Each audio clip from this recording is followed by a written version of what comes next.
जिसका नाम है सेकेंडरी मार्केट। सेकेंडरी मार्केट को हम रिवाइज करेंगे और आपके एग्जाम के पॉइंट ऑफ व्यू से इस चैप्टर की वेटेज जो है वो 10 मार्क्स है, मतलब लगभग आपके एग्जाम में ये चैप्टर 10 मार्क्स का आता है, तो प्लीज आप इस पे फोकस करना।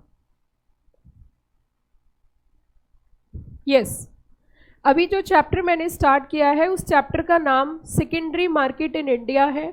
आपके एग्जाम में इस चैप्टर की वेटेज 10 मार्क्स से 10 नंबर का लगभग आपके एग्जाम में आता है और आपके एग्जाम ओरिएंटेड मैं इस चैप्टर को रिवाइज कराऊंगी with the help of the crux summary, जो कि स्क्रीन पे आपको नजर आ रही है।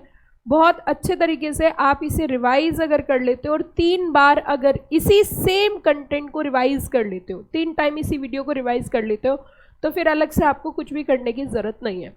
मैं रिवीजन के दौरान आपको ये भी बताऊंगी कि इस चैप्टर में एग्जाम के लिए टॉपिक कौन कौन से इंपॉर्टेंट है और आपको ज़्यादा फोकस किस टॉपिक पर करना है, ठीक है।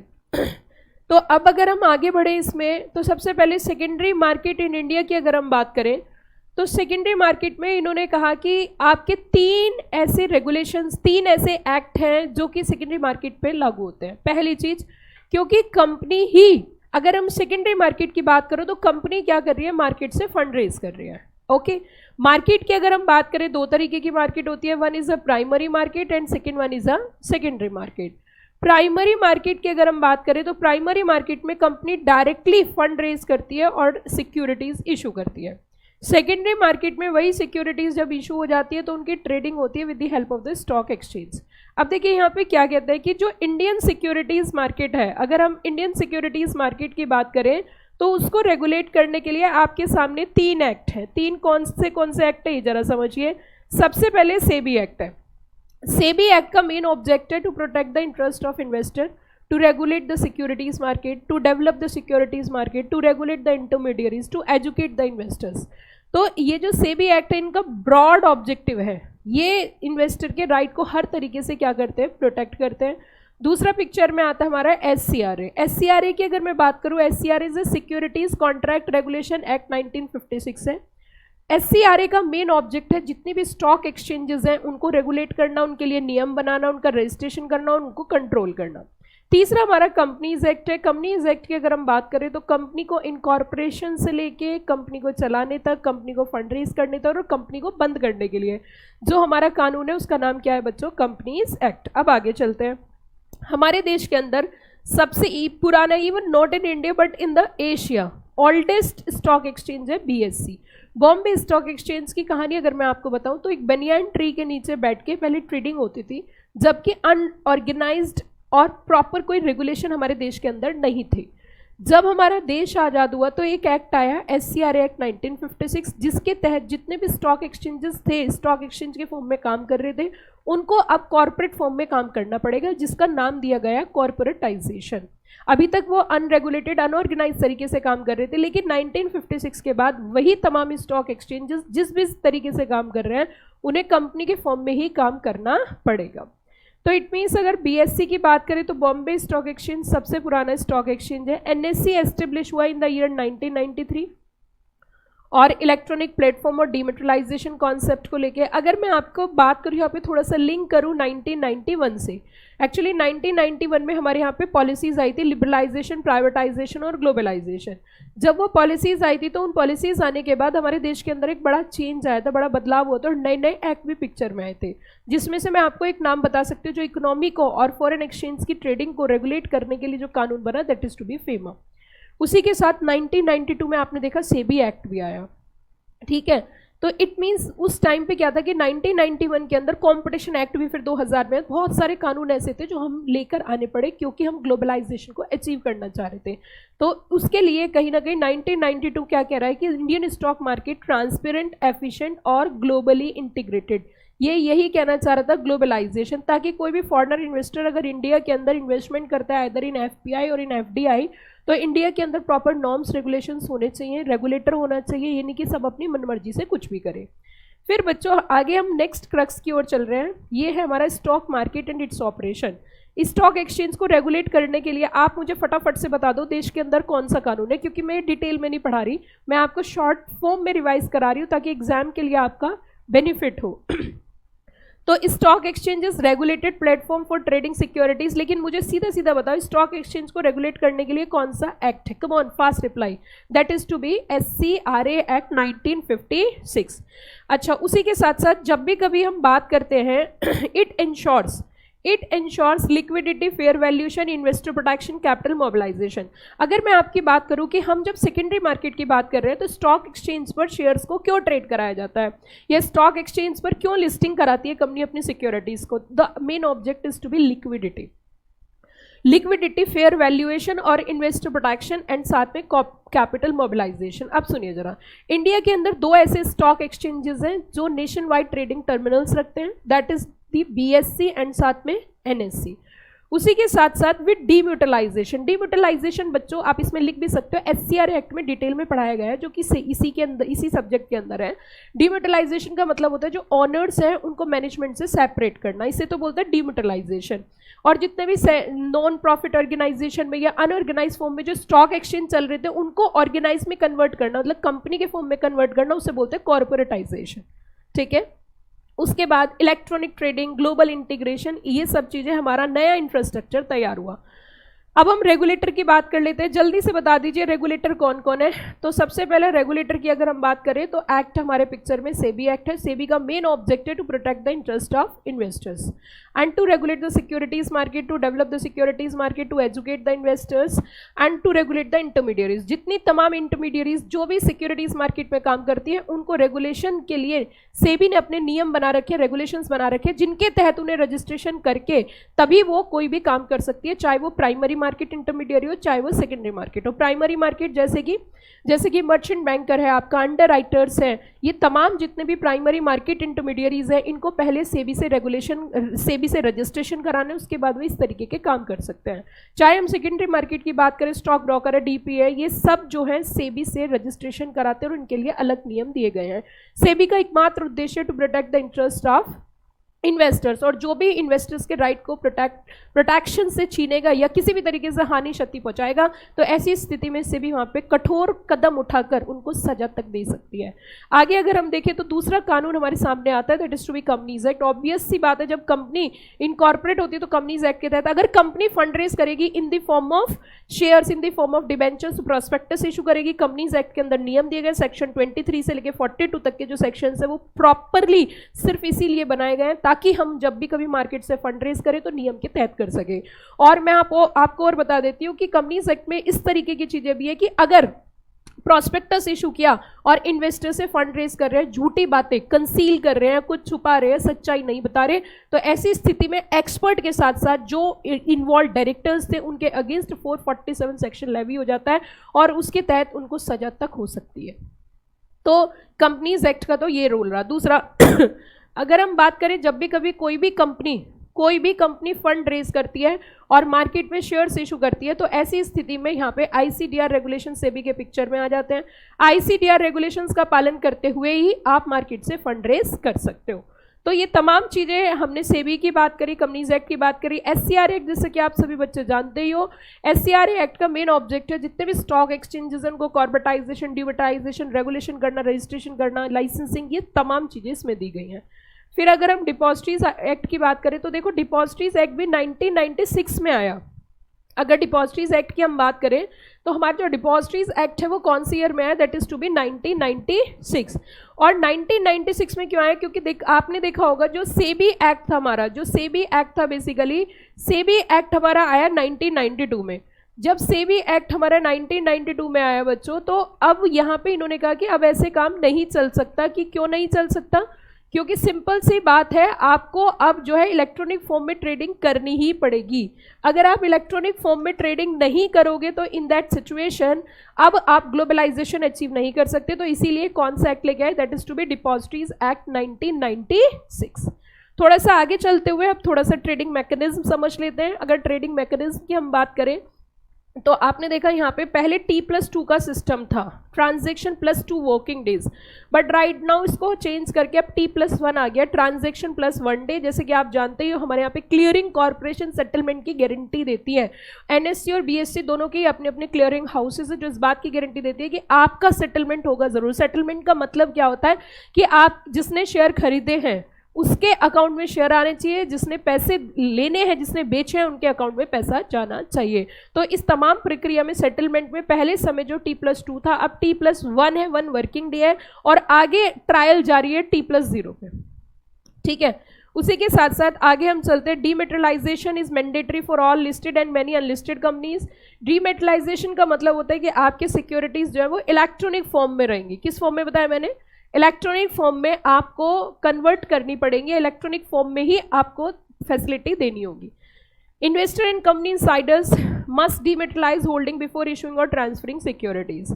उसी के साथ साथ आगे नेक्स्ट आप देखो, इसमें निमोनिक्स भी है। अभी आज के डेट में मेरे साथ रिवीजन का मतलब होता है आप कदम से कदम मिला के चलो, आप मेरे साथ साथ आगे बढ़ो। मैं आपका वो काम, जो काम आप अगर घर पे इस चैप्टर को लेके बैठो तो आपको पूरा दिन निकल सकता है, लेकिन चैप्टर पूरा नहीं होगा। परंतु जिस लहजे से मैं आपको रिवाइज करा रही हूँ, यही आपका चैप्टर तैयार हो जाएगा। तो सुनिए जरा, ध्यान दीजिए।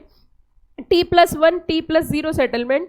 यहाँ पे T+1, 1 का मतलब क्या है? जल्दी जल्दी बताओ फटाफट। 1 का मतलब है यहाँ पे 1 वर्किंग डे, एंड T+0 पे अभी ट्रायल्स आ रही है। सेबी के circulars, LODR regulations, facilitation by listed company, demat requirements. अब नेक्स्ट क्रक्स की ओर बढ़ते हैं। दो तरीके की सिक्योरिटीज होती है बच्चों, एक होती है हमारी लिस्टेड सिक्योरिटी, एक होती है हमारी परमिटेड सिक्योरिटी। लिस्टेड सिक्योरिटीज का मतलब है जो स्टॉक एक्सचेंज पर ऑफिशियली जिन्होंने नियम के तहत एग्रीमेंट साइन करके अपनी लिस्टिंग करा रखी है, वो होती है लिस्टेड सिक्योरिटीज। परमिटेड सिक्योरिटीज वो होती है जिनकी स्टॉक एक्सचेंज पर लिस्टिंग नहीं है, बट उन्होंने वहां से परमिशन ली है सिर्फ ट्रेड करने के लिए, परंतु उनकी वहां पे प्रॉपर तरीके से लिस्टिंग नहीं है, तो उनको क्या बोला जाता है? That is to be permitted securities, but still can be traded, not listed on the exchange but can still be traded on another exchange and taking permission as per exchange norms। मतलब उन्होंने agreement sign नहीं कर रखा, सिर्फ permission stock exchange से ले रखी है कि हमें ट्रेड करना, लिस्ट नहीं कराना। तो उन सिक्योरिटीज को बच्चों क्या बोलते हैं? जल्दी बता दो फटाफट से, परमिटेड सिक्योरिटीज। अगले क्रक्स की ओर आगे बढ़ते हुए नेक्स्ट क्रक्स की ओर अगर हम चले तो market participants in the securities market. अगर मार्केट पार्टिसिपेंट्स की मैं बात करूं तो बच्चों दो तरीके के इंटरमीडियरीज हमारे होते हैं। कितने तरीके के बताया मैंने, जरा बताना? दो तरीके के इंटरमीडियरीज, एक होते हैं हमारे प्राइमरी और दूसरे होते हैं हमारे सेकेंडरी। इन सभी इंटरमीडियरीज को, ये जितने भी इंटरमीडियरीज हैं, इनको रेगुलेट करने के लिए बेसिकली हमारी सेबी बैठी है। और इंटरमीडियरीज कौन कौन से? प्राइमरी में जैसे कि आप जानते हो मर्चेंट बैंकर है, जो कंपनी के इशू को लाने से लेके इशू मैनेज करना, सेबी के नॉर्म्स पूरे करने, सेबी के कंप्लाइंस पूरे करने, सिक्योरिटीज को अलॉटमेंट करना, पूरा काम धाम मर्चेंट बैंकर देखता है। इसी तरीके से अंडरराइटर है, सेकेंडरी मार्केट में स्टॉक ब्रोकर है, सब ब्रोकर है, डीपीए, सब क्या है हमारे सेकेंडरी मार्केट इंटरमीडियरीज। अगर इंटरमीडियरीज शब्द का मतलब हम समझे तो इंटरमीडियरीज का शब्द का मतलब है इन्वेस्टर और कंपनी के बीच में जो लोग काम करते हैं उनको क्या बोला जाता है? इंटरमीडियरीज। सेबी इंश्योर सारे इंटरमीडियरीज क्या होने चाहिए? रेगुलेटेड होने चाहिए, रजिस्टर्ड होने चाहिए, और साथ में इनकी मॉनिटरिंग होती है। इट मीन्स इनके ऊपर कंट्रोल कौन रखती है बच्चों? जल्दी से बताओ, सेबी। उसके बाद बच्चों एक कॉन्सेप्ट आता है ईटीएफ का। ईटीएफ का मतलब क्या है? अगर हम ईटीएफ का मीनिंग समझे कि what I mean by the ETF, तो देखो ईटीएफ एक एक्सचेंज पहला वर्ड क्या यूज किया? एक्सचेंज। दूसरा वर्ड क्या यूज किया? ट्रेडेड और fund.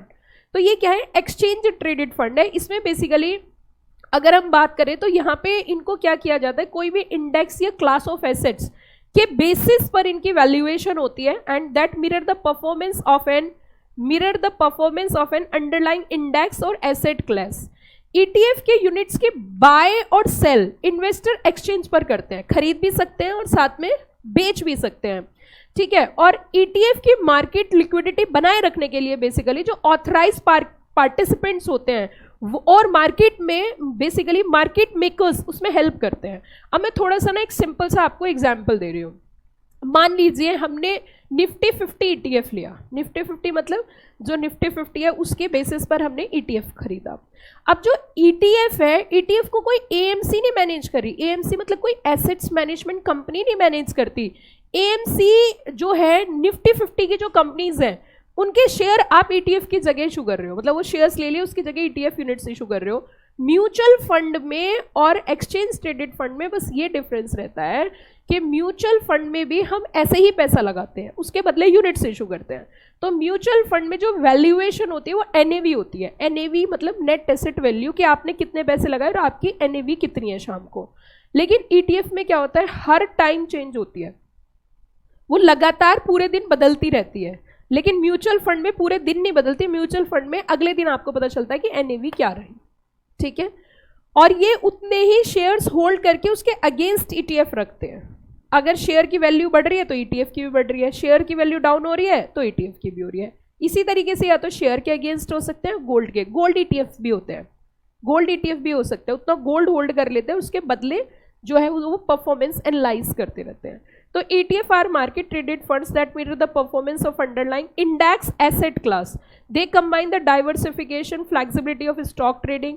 ETF offer benefit such as what, low cost, दूसरी लिक्विडिटी तो बहुत ज़्यादा ही है, आपने सुबह खरीदा शाम को बेच दिया, पता चला 2000 की बचत हो गई। दूसरा क्या रहती है, ट्रांसपेरेंसी, क्योंकि हम ये कहते हैं investment in securities market is subject to market risk. तो सबको पता है कि अगर आपका निफ्टी बढ़ रहा है तो वो भी बढ़ रहा है, निफ्टी डाउन हो रहा है तो ETF की वैल्यू भी डाउन हो रही है। उसी के साथ साथ आगे आप देखोगे इसमें डेरिवेटिव्स। अगर हम डेरिवेटिव्स की बात करें बच्चों, तो जैसे कि आप सभी बच्चे जानते हो, derivatives are the contracts which are deriving by their underlying assets. Derivatives की अपनी कोई वैल्यू नहीं होती, उनके अंडरलाइंग एसेट्स से ही उनकी वैल्यू डिराइव की जाती है। अंडरलाइंग एसेट्स में भी गोल्ड, में भी ब्रॉन्ज, में भी हम कह सकते हैं में भी कमोडिटी हो सकती है, में भी इंडाइसेस, इंडेक्स और शेयर्स, कुछ भी हो सकता है। It may be currency and commodity derivatives allow risk management. Common instruments इसके क्या क्या होते हैं, one is a future, option, swaps, widely used by institutional investors, corporates and साथ में क्या बोला बच्चों, retail participants.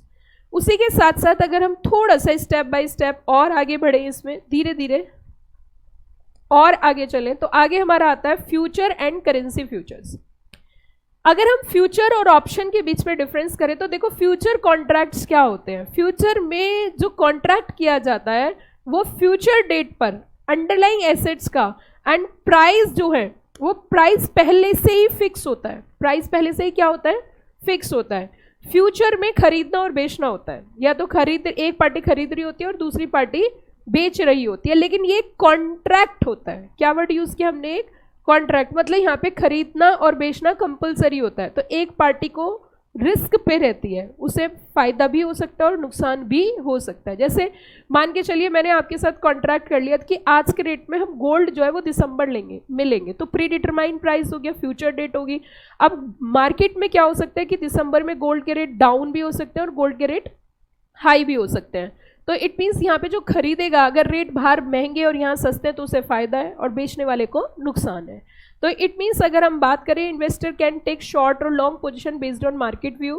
Currency future are important, यहाँ बेसिकली जो रिस्क है, फॉरेन एक्सचेंज रिस्क है, उसको क्या करते हैं, मिनिमाइज करते हैं। उसके बाद इसमें एक आता है बच्चों ऑप्शन। ऑप्शन और फ्यूचर कॉन्ट्रैक्ट में डिफरेंस है कि फ्यूचर में तो कॉन्ट्रैक्ट होता है लेकिन यहाँ पे चॉइस होती है, not obligation to the buyer. Two की types, one is a call मतलब बाय राइट और पुट मतलब सेल राइट। कॉल का मतलब होता है बाय करने का राइट और पुट का मतलब होता है सेल करने का right. European options are excise only on expiry while American can be excise any time. एक होता है हमारा यूरोपियन ऑप्शन, एक होता है हमारा अमेरिकन ऑप्शन। दोनों में अंतर क्या है, जो यूरोपियन ऑप्शन होता है वो एक्साइज होता है कब, टाइम एक्सपायर होने के बाद, और जो आपका अमेरिकन ऑप्शन होता है वो कभी भी, जो डिफाइंड डेट है उससे पहले कभी भी एक्साइज हो सकता है। Premium is the cost paid by buyer, seller earn premium for taking risk. Buyer है लिमिटेड रिस्क, सेलर के पास क्या होता है, अनलिमिटेड रिस्क। उसके बाद एक कॉन्सेप्ट आता है बच्चों राइट एंटाइटलमेंट्स का। अगर राइट एंटाइटलमेंट्स की मैं बात करूं तो मैं आपको एक तरीका समझाती हूँ। राइट और दूसरा वर्ड यूज किया एंटाइटल्डमेंट। अगर राइट एंटाइटल्ड की हम बात करें तो एंटाइटल्ड का मतलब होता है अधिकार, ठीक है। कंपनी जब भी कभी इशू लेकर आती है तो उसमें क्या करती है कि अपने एग्जिस्टिंग शेयर होल्डर्स को राइट दे देती है कि आप क्या कर सकते हो। जैसे इसमें एक एग्जाम्पल भी दिया हुआ है, एक ABC limited announce a right issue in the ratio 1:5, 1 share for every 5 share held. मतलब अगर आपके पास कितने हैं, 5 शेयर है, तो इसके बदले 1 share for every 5, right, at the rate of 100 पर शेयर। तो मिस्टर एक्स सोल्ड 500 शेयर्स, तो उसके पास कितना राइट हो जाएगा, 100 शेयर्स का, क्योंकि 5 के बदले 1 शेयर का अधिकार है, वो खरीद सकता है। किस रेंज में खरीद सकता है, 100 रुपीज़ में। अब मैं आपसे ये कहना चाहती हूँ, कंपनी उनके ऊपर क्यों मेहरबान हो रही है, उनको ये राइट क्यों, उनको ये अधिकार क्यों दे रही है, क्योंकि जो हमारे एग्जिस्टिंग शेयर होल्डर्स होते हैं उनके बेसिस पर कंपनी बनी होती है।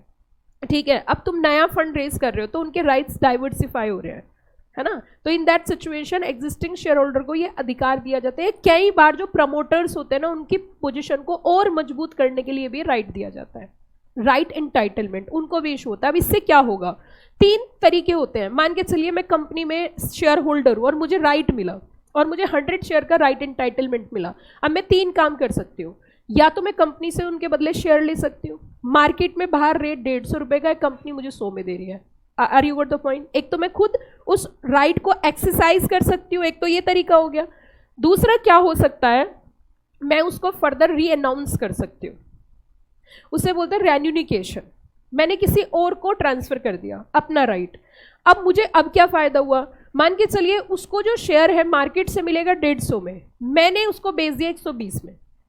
मुझे तो कंपनी से कितने में मिला, 100 में, मैंने उसको कितने में सेल किया, 120 में, तो मुझे 20 का फायदा हो गया। मुझे शेयर खुद नहीं खरीदने थे। 2 तरीके हो गए। तीसरा, मैं इसे एक्सपायर कर सकती हूँ। 3 तरीके हैं, समझ में आया।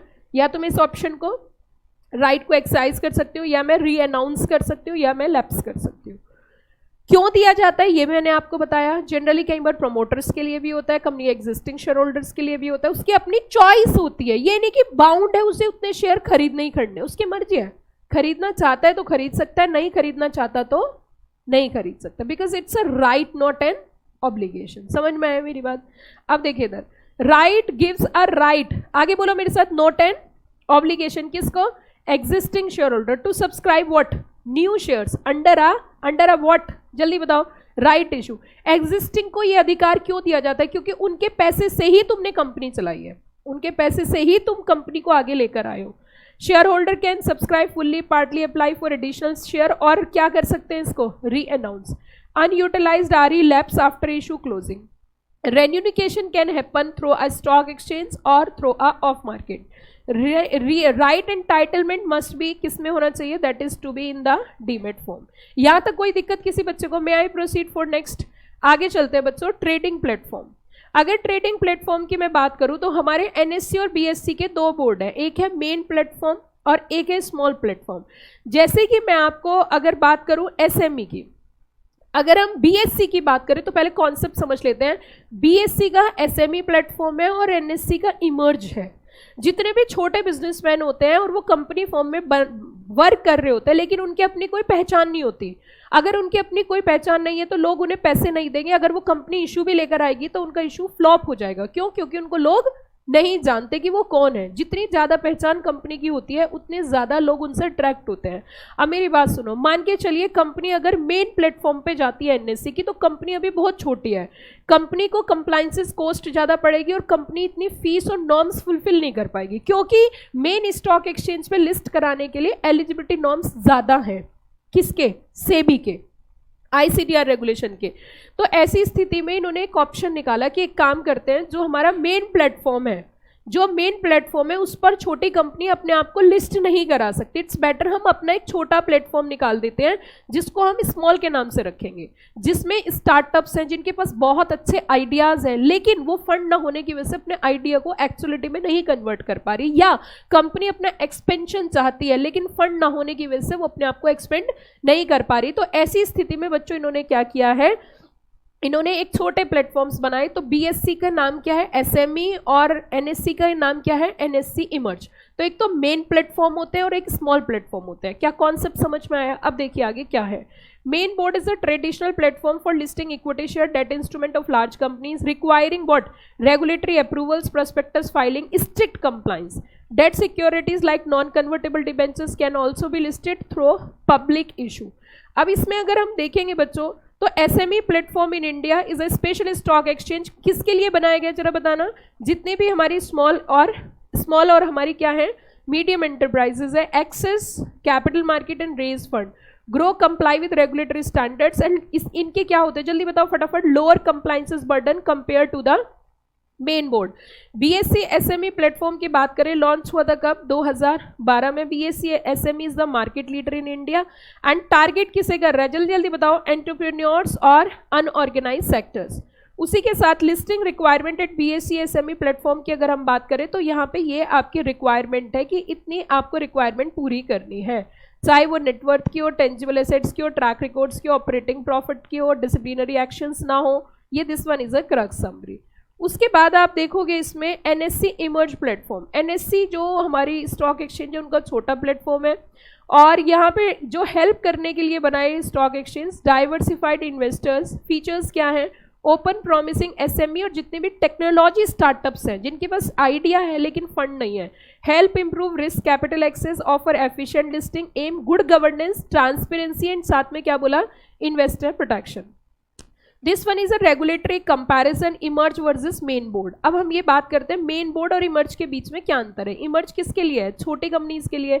तो यहाँ पे पोस्ट इशू कैपिटल आपकी लेस देन 25 करोड़ चाहिए, लेकिन अगर आप मेन बोर्ड पे जाना चाहते हो, है ना, तो इट मीन्स यहाँ पे कहीं ना कहीं आपका जो नोट लेस देन 10 करोड़, और उसके बाद minimum allottees in IPO that is to be 50, और यहाँ पे कितने चाहिए 1000।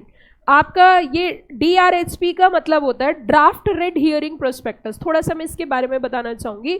ड्राफ्ट रेड हियरिंग प्रोस्पेक्टस का मतलब होता है जो रेड हियरिंग प्रोस्पेक्टस जब कंपनी इशू करती है तो प्राइस पहले से फिक्स नहीं होते, क्योंकि आज की डेट में जो प्राइस तय होते हैं वो आपके बुक बिल्डिंग प्रोसेस से होते हैं, जो कि जनता ही तय करती है कि कितना प्राइस रहने वाला है।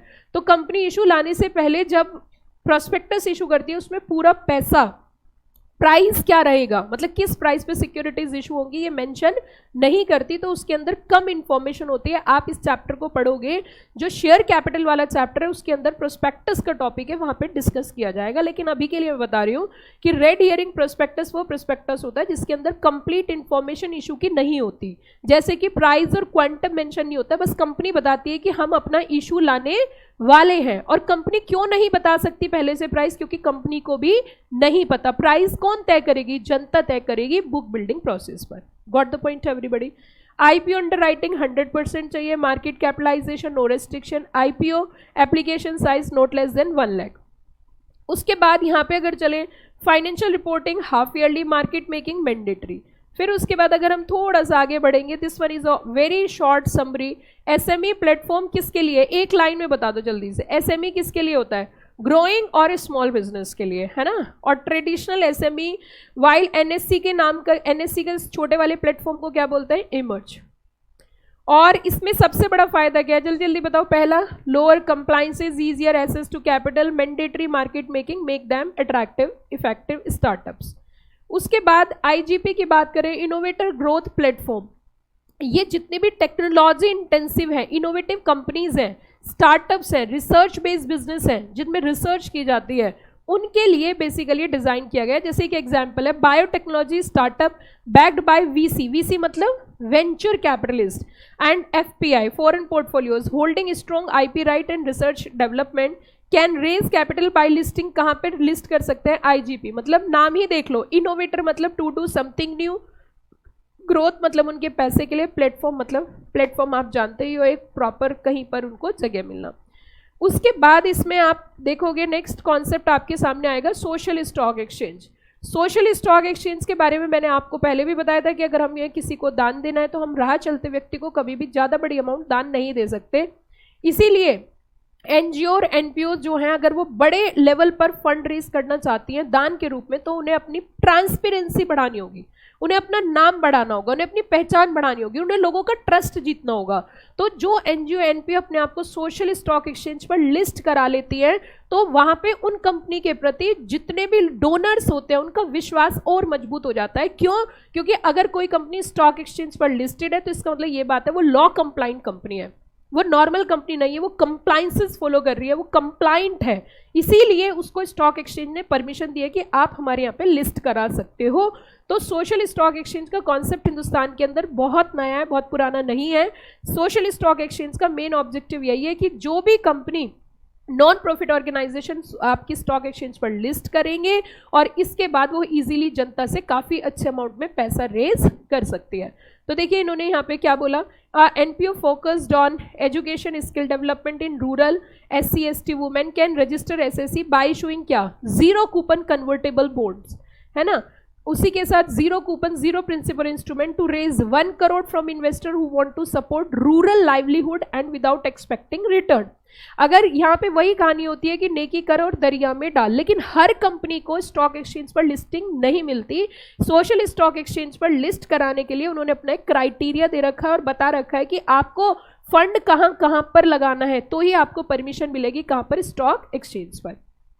SSC is a regulated segment for listing, किसके लिए, social purpose organisation. It bridge capital market and साथ में क्या, social development, focus impact measurement, transparency और targeted social activity, enforce eligibility and disclosure norms. उसके बाद बच्चों अगर हम थोड़ा सा और आगे बढ़े इसमें तो मार्जिन की बात करते हैं। मार्जिन की अगर हम बात करें तो दो तरीके के मार्जिन होता है। एक होता है जिस टाइम हम अपना स्टॉक परचेज कर रहे होते हैं, मतलब हम ऑर्डर देते हैं तो उस समय हमें एडवांस कुछ पैसा देना पड़ता है, उससे बोलते हैं इनिशियल मार्जिन। फिर उन शेयर्स को मेंटेन करने के लिए फिर से कॉल आती है, फिर से हम पेमेंट करते हैं तो उसे बोलते हैं हम मेंटेनेंस मार्जिन। तो देख लीजिए एक एग्जाम्पल लिया हमने इसमें, A buy Reliance shares worth rupees कितना, 5 lakh using margin trading. Okay, ही पे कितना, इन्होंने कितने पे किए, 1 lakh at a initial stage, तो इसे हम क्या बोलेंगे, initial margin. Due to fall in share price, जब उन्होंने शेयर खरीदा था उस समय उसकी कीमत 5 लाख थी, लेकिन शेयर ड्रॉप हो गया और उसकी कीमत कितनी रही, 4 लाख। तो ऐसी स्थिति में इनको मेंटेन करने के लिए ब्रोकर ने फिर से एक कॉल करी कि आपको 1 लाख रुपए और भिजवाने या 2 लाख और भिजवाने, तो उसे क्या बोला जाएगा, मेंटेनेंस मार्जिन। अगर आप रखना चाहते हो तो ठीक है। देखिए मैं यहाँ पे ये रिवीजन करा रही हूँ, डिटेल में नहीं पढ़ा रही, क्योंकि डिटेल में पढ़ाने के लिए इस चैप्टर पे हमने काफ़ी लंबी क्लासेस लगाई हैं। हम सिर्फ यहाँ पे ब्रश अप एक रिविजन कर रहे हैं एग्जाम ओरिएंटेड, ठीक है बच्चों। तो अगर हम क्रक्स समरी की बात करें तो इनिशियल मार्जिन क्या होता है, मेरे साथ बोलो, upfront deposit. And maintenance margin क्या होता है, ऑनगोइंग बैलेंस। ऑनगोइंग क्यों बोला, जितना मार्केट में शेयर की वैल्यू डाउन होती जाएगी उतना ज्यादा पैसा आपको कॉल करना पड़ेगा अगर उस कंपनी के शेयर्स को क्या करना है, मेंटेन। नहीं करना तो फिर ऐसी स्थिति में शेयर सेल हो जाएंगे। तो आप अगर उन्हें होल्ड करना चाहते हो तो आपको उतना ही पैसा देना पड़ेगा, जितना शेयर की कीमत में गिरावट आएगी उतना पैसा आपसे मांगा जाएगा। क्लियर होगी बात। आगे नो रिस्पॉन्स अलाउ ब्रोकर, अगर कोई रिस्पॉन्स नहीं आएगा तो liquidate security. Broker must report margin exposure, stock exchange disclose margin position next trading day evening. उसके बाद बच्चों block deal and bulk deal की हम बात कर लेते हैं। जितने भी हाई नेट इन्वेस्टर्स होते हैं बाय 0.7% इक्विटी शेयर किसके खरीदना चाह रहे हैं, टाटा मोटर्स के। During regular trading hour in multiple loads through a broker, the broker must disclose the details such as script name, client, quantity and price within 1 hour. मैं थोड़ा सा आपको बताना चाहती हूँ कि ब्लॉक का मतलब क्या है और बल्क का मतलब क्या है। जब भी कभी स्टॉक एक्सचेंज पर ब्लॉक डील होती है तो एक सेपरेट विंडो ओपन होती है 15 मिनट्स के लिए, मॉर्निंग और साथ में आफ्टरनून में, ठीक है। लेकिन जब बल्क डील होती है, किसी कंपनी का एक लिमिट से ज्यादा more than 0.5% of total equity shares जब खरीदे जाते हैं तो वो बड़े लेवल पर डील होती है, लेकिन वो during trading hours, trading window खुली रहती है तभी हम डील करते हैं। तो देखिए ब्लॉक डील का मतलब, ब्लॉक डील अगर होनी है तो उस टाइम पे कोई और ट्रेडिंग नहीं होती, 15 मिनट्स के लिए सिर्फ इनके लिए विंडो ओपन की जाती है, जैसे 8:45 से 9 o'clock तक, तो 15 मिनट में वो डील होती है। उस टाइम पे कोई और डील नहीं होती। ये कब है, जब ब्लॉक हो रहा है। ब्लॉक मतलब बाकी और कोई डील नहीं कर रहा। बल्क डील मोर देन 0.5% है। ट्रेडिंग विंडो इनके लिए क्या ओपन की जाती है, सेपरेट ट्रेडिंग विंडो, लेकिन ये कब होती है, normal market hour. Block deal negotiated deal between किसके बीच में होती है, 2 parties। और bulk deal market driven through stock exchange. Price band 1%, no band. Disclosure timing after market hours, और ये 1 घंटे में ही इन्फॉर्म करते हैं। विजिबिलिटी डिस्क्लोज्ड आफ्टर आवर्स और विजिबल ड्यूरिंग ट्रेडिंग आवर्स। उसके बाद बच्चों अगर हम थोड़ा सा और आगे चले तो बताओ, वेरी शॉर्ट क्रक्स बताइए जल्दी से। ब्लॉक डील क्या होती है, प्री अरेंज्ड है और प्लस कितनी होती है, 10 करोड़ प्लस। इसके लिए क्या ओपन होती है, जल्दी जल्दी बोलो फटाफट से, स्पेशल विंडो। और बल्क डील ट्रेड कितना होता है, 0.5% ऑफ इक्विटी, और ये कब होती है, रेगुलर आवर्स। दोनों का उद्देश्य क्या है, to maintain the transparency and किस चीज को रोकना, मार्केट मैनिपुलेशन। उसके बाद बच्चों इसमें आता है stock market index. Crux summary में अगर देखें, स्टॉक मार्केट इंडेक्स क्या होता है, कंपोजिट इंडिकेटर होता है। जैसे एक क्लास है और उस क्लास का जो रिजल्ट है वो इंडेक्स होता है ना। जैसे पूरी एक क्लास है, इस पूरी क्लास में सारे बच्चे बैठे हैं, तो ये पूरी क्लास जो है इसका जो रिजल्ट है वो इंडेक्स होता है। जैसे निफ्टी 50 है, निफ्टी 50 में टोटल 50 कंपनी है, तो उनकी जो परफॉर्मेंस है, उनका जो रिजल्ट है वो इंडेक्स है, ठीक है बच्चों। तो it means stock market index is a composite indicator, मतलब सभी का मिला के बताता है। यूज्ड एज बेंचमार्क, बेंचमार्क का मतलब मैंने क्या बताया था, बेंचमार्क का मीनिंग क्या होता है, what do you mean by the benchmark, standard set करना और तुलना करना, मतलब एक बेंचमार्क सेट करते हैं। Tracking tool and economic indicator होता है। इकोनॉमिक इंडिकेटर, इनसे ही हमारी कंपनी की इकोनॉमी की हेल्थ पता चलती है, डाउन है तो हेल्थ डाउन है, अप है तो अप है। Nifty 50 and Sensex are primary benchmark indices in India. उसी के साथ साथ बच्चों अगर हम आगे बढ़े, basis of Sensex, Sensex is the benchmark index of BSE comprising top कितनी 30 companies and free float market capitalisation. Free float exclude lock in and promoter held shares, है ना, उसमें जितने शेयर्स लॉक इन होते हैं और जो प्रमोटर्स ने शेयर होल्ड कर रखे हैं वो क्या किए जाते हैं, एक्सक्लूड, तभी बोलते हैं फ्री फ्लोट। मार्केट कैपिटलाइजेशन का मतलब होता है total number of shares multiply by market value, तो उसे क्या बोलते हैं, मार्केट कैपिटलाइजेशन। जल्दी तो नहीं हो रहा, जल्दी हो भी रहा हो तो कोई बड़ी बात नहीं, क्योंकि एग्जाम पॉइंट ऑफ व्यू से रिवीजन करा रही हूँ, ठीक है, this is a exam oriented revision. अब आपको करना क्या है कि एक बार आपको यहाँ पे रिवीजन हो गया, अब आपको एक बार और एफर्ट्स लगाना है और एक बार और एफर्ट्स लगाना है, ठीक है, सेम चीज को 3 बार रिवाइज करना है तो पक्का हो जाएगा। नहीं समझे मैंने क्या बोला, एक ही चैप्टर को अगर तुम 3 बार रिवाइज कर लोगे, थ्राइस होता है, ब्रेन का नियम होता है, कोई चीज अगर लगातार फ्रीक्वेंसी और रिपीटेशन और कंसिस्टेंसी, ये 3 चीजें बताई मैंने। फ्रीक्वेंसी मतलब ये नहीं कि आज चैप्टर रिवाइज किया फिर 2 महीने बाद किया तो वो गलत हो गया, रिपीटेशन है लेकिन कंसिस्टेंसी नहीं है। तो फ्रीक्वेंसी भी जल्दी होनी चाहिए, जैसे आज ये चैप्टर तैयार कर रहे हो तो ये मान लो कैपिटल मार्केट के 10 में से 10 आपके आने चाहिए, और वो कब हो सकता है, जब 3 टाइम्स आप उसे रिवाइज कर लो। ओके बच्चों, तो आगे चलते हैं बच्चों, इसमें आगे चलते हैं। Index reflect relative change in value compared base index. उसी के साथ साथ निफ्टी की बात करते हैं। अगर निफ्टी 50 की हम बात करें तो निफ्टी 50 में टोटल कितनी कंपनीज आती है, बोलते जाइए मेरे साथ, टॉप 50 कंपनीज। सेम इसका भी मेथड्स वैसा ही है जैसे ऊपर था। उसके बाद अगर हम थोड़ा सा आगे बढ़े तो बेसिक्स ऑफ इन्वेस्टिंग बता दीजिए। अगर हमें इन्वेस्टमेंट करना है तो उसके बेसिक्स हमें 3 अकाउंट चाहिए होते हैं, कौन कौन से, बैंक अकाउंट, डीमेट अकाउंट और trading account. Investor must align personal goals, plus personally हर व्यक्ति के ऊपर डिपेंड करते हैं वो जिंदगी में कितना रिस्क लेना चाहते हैं या रिस्क नहीं लेना चाहते हैं, खाली रिटर्न लेना चाहता है, उसके बेसिस पर इन्वेस्टमेंट करता है। अगर किसी को फिक्स रिटर्न चाहिए तो वो स्टेबल कंपनीज में इन्वेस्ट करता है या डेट में इन्वेस्ट करता है। उसके बाद investor should understand market risk, inflation, liquidity and volatility. कौन कौन से अकाउंट चाहिए जल्दी बताइए फटाफट, बैंक, ट्रेडिंग और डीमेट। केवाईसी कंप्लायंसेस करने, क्योंकि यहाँ पे फेड के नियम है कि आप अगर पैसा कहीं भी इन्वेस्ट करोगे या तो बैंक में इंटरमीडियरी, तो उसको कंट्रोल किया जाता है, ट्रैक मॉनिटर किया जाता है, तो इसके लिए केवाईसी कंप्लायंस है। केवाईसी का मतलब होता है know your customer. Investment decision must be informed and based through research. Investor should aware about the rights and साथ में क्या बोला इन्होंने, ड्यूटीज। उसके बाद धीरे धीरे इस चैप्टर में अगर आगे बढ़े हम, क्लियरिंग कॉर्पोरेशन का मुख्य भूमिका होती है। क्लियरिंग कॉर्पोरेशन की वजह से ही सेटलमेंट गारंटी मिलती है और हर एक स्टॉक एक्सचेंज के अपने अपने क्लियरिंग कॉर्पोरेशंस हैं। तो अगर हम बात करें NSCCL is a subsidiary of NSE platform and ICCL किसकी सब्सिडरी है, BSE की। T+1 settlement are smooth and counter party default risk is fully covered by these corporations. मतलब जिसको पैसा मिलना है उसे पैसा मिलेगा, जिसके अकाउंट में शेयर आना है उसको शेयर मिलेगा।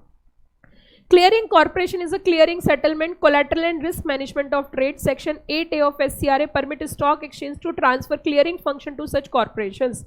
They must operate under the approved bylaws. SEBI ensure transfer in public and market interest. उसके बाद आगे अगर हम चले, what are the functions of clearing corporation?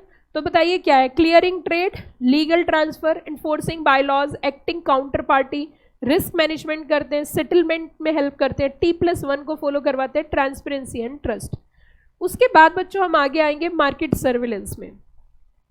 Market surveillance की अगर हम बात करें कि यहाँ पे मार्केट सर्विलेंस मतलब निगरानी रखते हैं, फेयरनेस और साथ में क्या मेंटेन करने के लिए, ट्रांसपेरेंसी। सर्विलेंस दोनों तरीके से हो सकता है, मैंने बहुत डिटेल में सर्विलेंस आपको पढ़ाया, लेकिन it's again a fast track revision, तो उतना डिटेल तो मैं नहीं पढ़ाऊंगी क्योंकि ये वाली वीडियो हमारे यूट्यूब पे जाएगी और यूट्यूब पे हम कंटेंट डिटेल नहीं डाल सकते क्योंकि वो उन्हीं के लिए होते हैं जो पे करते हैं।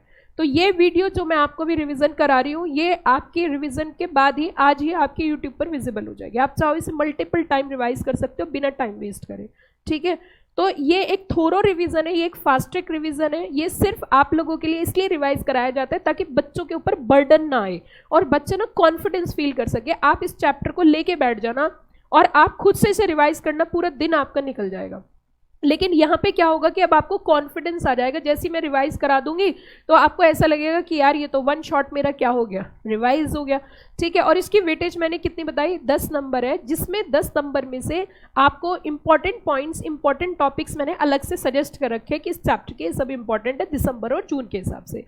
तो अगर हम बात करें इसमें, सर्विलेंस ऑनलाइन भी हो सकता है, ऑफलाइन भी हो सकता है, SEBI and exchange deploy GSM ASM, price band automated alerts, investigation units, investor confidence and promote stable market. अगर हम सर्विलेंस की बात करें तो हमने अलग अलग तरीके के मैंने आपको मेथड्स बताए थे, जैसे mark to mark settlement. Mark to mark settlement, अगर आपके पास बुक है तो आपको पता होगा, मार्क टू मार्क सेटलमेंट करना, र्यूमर्स वेरिफिकेशन करना, किसी कंपनी के खिलाफ अगर र्यूमर्स चल रहे हैं तो उसको वेरीफाई करना। सर्किट ब्रेकर, सर्किट ब्रेकर का मतलब होता है कि अगर किसी भी कंपनी की एबनॉर्मल ट्रेडिंग हो रही है, लाइक 5%, 10%, 15% पहले से है, अगर एबनॉर्मल ट्रेड हो रहा है तो उसकी ट्रेडिंग बैन कर दी जाती है और कुछ देर के लिए हॉल्ट कर दिया जाता है, तो ये भी कहीं ना कहीं सर्विलेंस में ही आता है। इसको मैं और इंटरकनेक्ट करना चाहूँगी, सेबी के LODR रेगुलेशन है, लिस्टिंग ऑब्लिगेशन डिस्क्लोजर रिक्वायरमेंट, उसके तहत लिस्टेड कंपनीज को तमाम चीज़ें प्रायर बेसिस पे, जैसे कंपनी के अंदर कोई प्राइस सेंसिटिव इंफॉर्मेशन डिस्कस होने वाली है और उसकी बोर्ड मीटिंग होगी, तो बोर्ड मीटिंग की इंफॉर्मेशन पहले से ही चली जाती है किसके पास, स्टॉक एक्सचेंज के पास। और ये कंपलसरी रिक्वायरमेंट है, कंप्लाइंस है लिस्टेड कंपनी के लिए कि आपको इंफॉर्मेशन प्रायरली भेजनी है, ठीक है। अब जब बोर्ड मीटिंग होगी उसमें जो डिसीजन हुआ उसकी इंफॉर्मेशन भी, उसका रिजल्ट भी आपको स्टॉक एक्सचेंज को बताना है। इन दोनों प्रक्रिया से क्या होता है कि जो स्टॉक एक्सचेंज होती है वो प्रायरली अलर्ट हो जाती है और ऐसी स्थिति में वो उस कंपनी को ट्रैक करती है कि इस कंपनी के अंदर अभी अभी कुछ ऐसी इंफॉर्मेशन डिस्कस हुई है जिससे सिक्योरिटीज के प्राइस हार्म हो सकते हैं या अफेक्ट हो सकते हैं या अप और डाउन हो सकते हैं। तो वहाँ पे जिन लोगों के पास ये इन्फॉर्मेशन, उन्हें इनसाइडर्स बोलते हैं। तो इनसाइडर्स इस बात का गलत फायदा ना उठा सके, इन्वेस्टर की प्रोटेक्शन के लिए स्टॉक एक्सचेंज प्रायरली अलर्ट हो जाती है। और अगर उसको लगता है कि कंपनी में एबनॉर्मल ट्रेडिंग चल रही है तो ऐसी स्थिति में वो उस कंपनी को ट्रैक करके उसके अगेंस्ट एक्शन ले सकती है। क्लियर होगी बात बच्चों? आगे अगर हम देखें, इसमें अलर्ट्स वगैरह होते हैं, automated system, alert automated systems होते हैं। अगर हम देखें इसमें क्रक्स समरी में रिस्क मैनेजमेंट की, तो secondary market, financial stability, investor protection, orderly development. SEBI implemented VaR based margin exposure limit, MTM, mark to mark margin. जितने शेयर्स रखोगे उतना पैसा देना पड़ेगा, तो फेक ट्रेडिंग नहीं होगी। कई बार कुछ लोग क्या करते हैं कि अपने आप को, मतलब फेक ट्रेड कैसे कराते हैं, थोड़ा सा पैसा दे दिया, शेयर्स खरीदवा लिए, बुक करा लिए, राइट। अब तुम्हें जब पूरा पैसा देना पड़ेगा तो तुम फेक ट्रेडिंग नहीं कर पाओगे। मार्क टू मार्क मार्जिन जिसे हम बोलते हैं। आगे मैंने अभी आपके साथ डिस्कस किया था सर्किट ब्रेकर का। मार्जिन कलेक्शन का एक टाइम डिफाइन हो गया, लिक्विडिटी, कॉन्फिडेंस और ग्लोबल क्रेडिटेबिलिटी बढ़ती है। फिर उसके बाद अगर थोड़ा सा हम आगे बढ़े तो फेड पॉलिसी की बात करते हैं। तो यूएस फेड पॉलिसी, यूएस की मॉनेटरी पॉलिसी है और आपको पता ही है कि यूएस से लगभग सभी कंट्रीज उधार लेते हैं, तो उनका जो इंटरेस्ट है वो इसी पॉलिसी के ऊपर निर्भर करता है कि कितनी महंगाई होने वाली है। यूएस सेंट्रल बैंक 1930 में जो आया था फेडरल रिजर्व एक्ट के तहत, ये मॉनेटरी पॉलिसी अपना लेके आता है जिसका मेन एम होता है फाइनेंशियल सिस्टम स्टेबिलिटी, जैसे इंडिया के अंदर RBI है। उसी के बाद fund fed rate and its impact on India. Fund fed rate is equal to interest rate, जिसपे हमने यूएस से क्या कर रखी है, बोरोविंग्स कर रखी है। अगर फंड रेट बढ़ता है तो हमारा इंटरेस्ट रेट भी बढ़ जाता है, जो हमें पहले कम इंटरेस्ट देना था अब हमें ज़्यादा इंटरेस्ट देना पड़ेगा। हायर फेड रेट, ऑब्वियस सी बात है, अगर रेट ज़्यादा हाई होगा तो रूपी क्या हो जाएगा, वीक, क्योंकि ज़्यादा पेमेंट आपको करना पड़ेगा, ठीक है। तो रूपी वर्सेस डॉलर इफेक्ट आता है। फेड रेट हाइक, इससे यूएस डॉलर तो मजबूत होता है और इंडियन रुपी कमजोर होता है। Negative hard forex reserve, raise impact और इंपोर्ट कॉस्ट। उसके बाद बच्चों आगे अगर हम बात करें, RBI की कुछ क्रेडिट पॉलिसीज़ है जो मैंने आपके साथ बहुत अच्छे से डिस्कस करी थी, एक बार देख लेते हैं। रेपो रेट, रेपो रेट वो होता है जिसके ऊपर RBI लेंड करता है, लेंडिंग करता है किसको, बैंक्स को, जिस रेट पर। रिवर्स रेपो रेट उल्टा होता है जिसपे RBI बोरोविंग्स करता है, किससे, बैंक से। CRR, percentage of deposit bank must park with, किसके पास, RBI के पास, जो रखने पड़ता है पैसा। इससे क्या होता है, हायर CRR, अगर ज़्यादा CRR बढ़ जाएगा, ज़्यादा पैसा आपको रखना पड़ेगा RBI के पास, तो कम उधार दोगे, तो इससे रिड्यूस हो जाती है क्या, lending power. SLR, percentage of net demand and time liability to be maintain in liquid assets जो आपको रखनी है। अनकोलेटराइज ओवरनाइट डिपॉजिट फैसिलिटी से बोलते हैं standing deposit facility. Marginal standing facility overnight borrowing limits under SLR security. Manage daily liquidity से हम क्या बोलते हैं, liquidity adjustment facility. LAF corridor band between MSF ceiling and SDF floor, जो मैंने आपको क्लास में डिटेल में बताया था। उसके बाद बच्चों हमारी इन्फ्लेशन इंडाइसेस होती है, एक होती है WPI और एक होती है हमारी CPI। अगर WPI CPI के बीच में डिफरेंस करें तो यहाँ पे all goods including intermediate goods आते हैं और CPI में सिर्फ कौन से गुड्स आते हैं, कंज्यूमर। आपके WIPI का जो बेस होता है वो होलसेल के बेसिस पर होता है और CPI का प्राइस रिटेल पर होता है। यूसेज ये इकोनॉमिक इन्फ्लेशन ट्रेंड बताती है और ये कॉस्ट ऑफ लिविंग के जीवन यापन करने के लिए कितना खर्चा आता है। इसका कलेक्शन वॉलेंट्री बेसिस होता है और CPI का इन्वेस्टिगेटर विजिट मार्केट होता है। वेट एंटरप्राइज डाटा ये कंज्यूमर एक्सपेंडिचर सर्वे है। उसके बाद बच्चों इसमें कंक्लूजन अगर policy impact on stock market, ये मैंने आपको पहले ही बता दिया था और इसके साथ ये चैप्टर यहाँ पे क्या हो जाता है, कंप्लीट। 45 मिनट में हमने वन शॉट पूरा का पूरा आपका सेकेंडरी मार्केट रिवाइज कर लिया है। इसको आप 2-3 बार रिवाइज कर लोगे, आपका चैप्टर लगभग 100% तैयार हो जाएगा। ठीक है बच्चों।